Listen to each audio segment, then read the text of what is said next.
दो सहयोगी इस वक्त साथ हैं। समर्थ हमारे सहयोगी इस वक्त मौजूद है, साथ ही साथ कुमार अभिषेक भी हमारे साथ मौजूद है। जल्दी से पहले कुमार अभिषेक का रुख कर लेते हैं और समझ लेते हैं, क्योंकि अखिलेश यादव को निकलना था। कुमार अभिषेक, क्या अखिलेश यादव अपने आवास से निकले और किस तरीके से पुलिस की तैनाती है वहां पर, तस्वीरों में दिखाइए।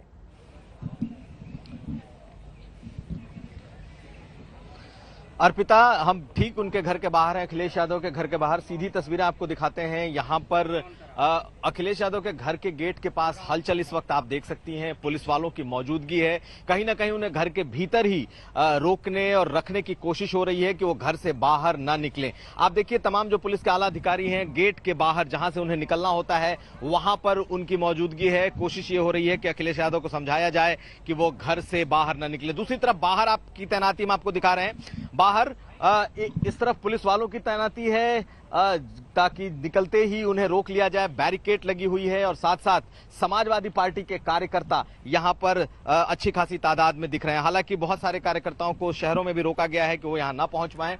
इस तरफ आप देखिए, मेरी दाहिनी तरफ ये रैपिड एक्शन फोर्स की तैनाती है और आरएएफ के लोग, आरएएफ की पूरी टुकड़ी इस वक्त उनके घर के बाहर खड़ी है। और सिर्फ यहीं तक ये तैनाती नहीं है, बल्कि अब हम आपको दूसरी तरफ दिखा दें कि अगर घर से वो बाहर निकलते हैं उसके बाहर की क्या स्थिति है। गाड़ियों से, पुलिस की गाड़ियों से, आरएएफ से, रैपिड एक्शन फोर्स से और साथ साथ जो गेट होता है स्लाइडिंग गेट, उसे भी लगा दिया गया है। यानी कि अगर अखिलेश यादव अपने घर से निकलते भी हैं तो महज कुछ 100 मीटर की दूरी तक ही जा सकते हैं। ये पुलिस की कोशिश है। और फिर हम आपको दिखाएं कार्यकर्ताओं का कि ये इस तरफ जो है ये कार्यकर्ता समाजवादी पार्टी के दिखाई दे रहे हैं। कई उनके नेता, एमएलसी इस वक्त अखिलेश यादव के घर के भीतर पहुंचे हैं और कोई ऐसी रणनीति जरूर बन रही है क्योंकि ताकि वो किसी तरीके से बाहर आए, लोगों को एड्रेस कर सकें और निकलने की कोशिश करें। इसके पहले भी जो प्रोटेस्ट हुआ था, हम लोगों ने देखा था कि किस तरीके से अचानक अखिलेश यादव निकले थे और बढ़े थे, हालांकि रोक दिया गया था। और आज की स्थिति भी लगभग ऐसी ही बनती हुई दिखाई दे रही है। हम एक बार फिर आपको घर के ठीक बाहर जहां से उन्हें निकलना है वहां की आपको चहलकदमी, वहां की पुलिस की मौजूदगी दिखा रहे हैं और कोशिश जरूर ये हो रही है अर्पिता कि उन्हें बाहर निकलने से रोका जाए। चारों तरफ की यही स्थिति है। दोनों तरफ गाड़ियां लग चुकी हैं, दोनों तरफ की जो सड़कें हैं उसे ब्लॉक कर दिया गया है। अब देखना यह है कि अखिलेश यादव कब निकलते हैं, क्योंकि उनके निकलने का वक्त हो चुका है और कभी भी कहा यह जा रहा है कि अखिलेश यादव निकलेंगे, लेकिन प्रशासन इस कोशिश में है कि उन्हें अंदर ही रोक दिया जाए। अर्पिता, यानी दो समानताएं यहां पर नजर आ रही हैं। कुमार अभिषेक, आप लखनऊ में जहां पर भारी तादाद में जो समाजवादी पार्टी के कार्यकर्ता हैं वो नजर आ रहे हैं, कुछ ऐसा ही हाल जहां पर समर्थ है सीतापुर में, उस जगह पर जहां पर प्रियंका गांधी को हिरासत में लिया गया है, वहां पर भी कांग्रेस कार्यकर्ताओं का तांता लगा हुआ है। समर्थ, तस्वीरें दिखाइए।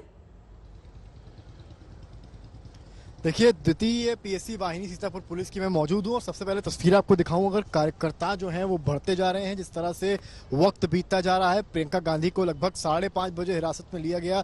उसके बाद सीतापुर पुलिस लाइन से यहाँ पर द्वितीय वाहिनी सीतापुर पुलिस का जो सेंटर है, गेस्ट हाउस है, यहाँ पर लाया गया। और आप देखिए, यहाँ पर पुलिस की चहलकदमी लगातार हो रही है। पुलिस को डिप्लॉय भी किया गया है और यहाँ पर मैं अगर दिखाऊं आपको फोर्स बढ़ाई भी जा रही है धीरे धीरे, कि जिससे कि कोई ऐसा अनटूवर्ड इंसिडेंट ना हो। अभी कुछ देर पहले एक सर्किल ऑफिसर की जीप बाहर निकली, पर उसको कांग्रेस के कार्यकर्ताओं ने घेर लिया और उस पर एक तरह से सवार होने की कोशिश करी, बट उसके बाद किसी तरह से काबू में लाया गया और गाड़ी जो है वापस गेट के अंदर करने में पुलिस मजबूर हो गई। तो आप समझ सकते हैं कार्यकर्ताओं का इस वक्त जो गुस्सा है वो यहाँ फूट रहा है। मांग सिर्फ एक है कि प्रियंका गांधी को यहाँ से रिलीज करें, जिससे प्रियंका गांधी उन परिवारों से लखीमपुर के जाके मिल सकें जिनके कुछ लोगों की कल मृत्यु हुई है। कोशिश तो ये भी हो रही थी कि प्रियंका गांधी को समझाया जा सके कि ज्ञापन देकर वो यहाँ से लखनऊ के लिए निकल ले।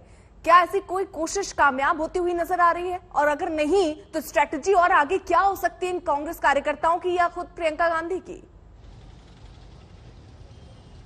देखिए, इस तरह की कोशिश उत्तर प्रदेश पुलिस रात में 12 बजे से कर रही है। जहां जहां प्रियंका गांधी को रोका है वहां वहां यही रिक्वेस्ट करी गई है कि आप ज्ञापन देकर वापस लखनऊ लौट जाइए। पर प्रियंका गांधी ने साफ कर दिया था रात में ही कि मैं लखीमपुर जाकर ही रहूंगी और उसी का नतीजा है कि लगभग 5.5 घंटा यूपी पुलिस को प्रियंका गांधी ने छकाया। एक वरिष्ठ नेता को यूपी पुलिस 5 घंटे ढूंढती रही पर असफल हुई और आखिरकार 5:30 बजे जब उनकी गाड़ी पेट्रोल भराने के लिए गई सीतापुर में, तब क्राइम ब्रांच को इनपुट मिला और वहां वहां से उनको जो है वहां से इन्होंने डिटेन किया और पुलिस लाइन लाया और अब गेस्ट हाउस लिया है। आपको मैं पहले फोर्स भी ऊपर दिखाऊं कि जो पीएसी के जवान हैं उनका डिप्लॉयमेंट भी यहाँ बढ़ाया जा रहा है धीरे धीरे, क्योंकि जिस तरह से कांग्रेस के कार्यकर्ता बढ़ रहे हैं यहाँ पर, पुलिस को अंदेशा है कि कोई इस तरह की अप्रिय घटना ना होने पाए। तो उसको काबू में लाने के लिए आप देख सकते हैं हेलमेट्स हैं इनके पास जो है बुलेट प्रूफ जैकेट्स हैं और ये पूरी तैयारी से यहाँ पर आए हैं कि इन केस अगर कुछ होता है तो ये लाठी चार्ज करने के उसमें भी हैं और अगर इन केस हटाना पड़ता है तो उसके लिए भी तैयार